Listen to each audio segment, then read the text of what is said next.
Bilang paghahanda sa nalalapit na paghahatid ng tubig, ang NIA UPRES Division 3 sa pangunguna ni Division Manager Engineer Elenita L. Toquero ay nagsagawa ng System Management Committee o SMC meeting para sa Wet Crop 2024 sa Division 3 Event Center, Cabanatuan City, Nueva Ecija, kamakailan.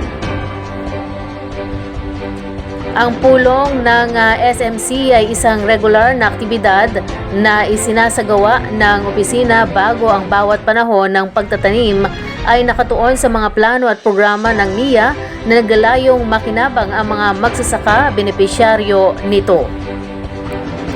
Ito rin ay nagsisilbing plataforma para sa paglalahad ng mga plano at programa ng iba pang ahensya sa Irrigators Associations o IAs upang suportahan ang kanilang mga aktibidad sa pagsasaka. Kabilang sa mga pangunahing highlight ang mga talakayan ng Program Area for Wet Crop 2024, ang mga plano at programa na ipinatutupad ng Philippine Crop Insurance Corporation o PCIC, Municipal and City Agriculture Office o MAO o CAO, Office of the Provincial Agriculturist o OPA at National Food Authority o NFA.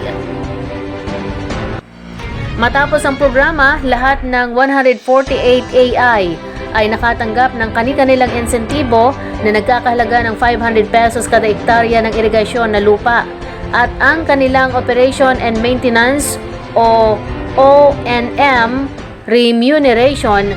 Sa kabuuan, ang UPRES Division 3 ay naglabas ng 19,369,697.60 na halaga ng ONM incentives sa mga AI nito.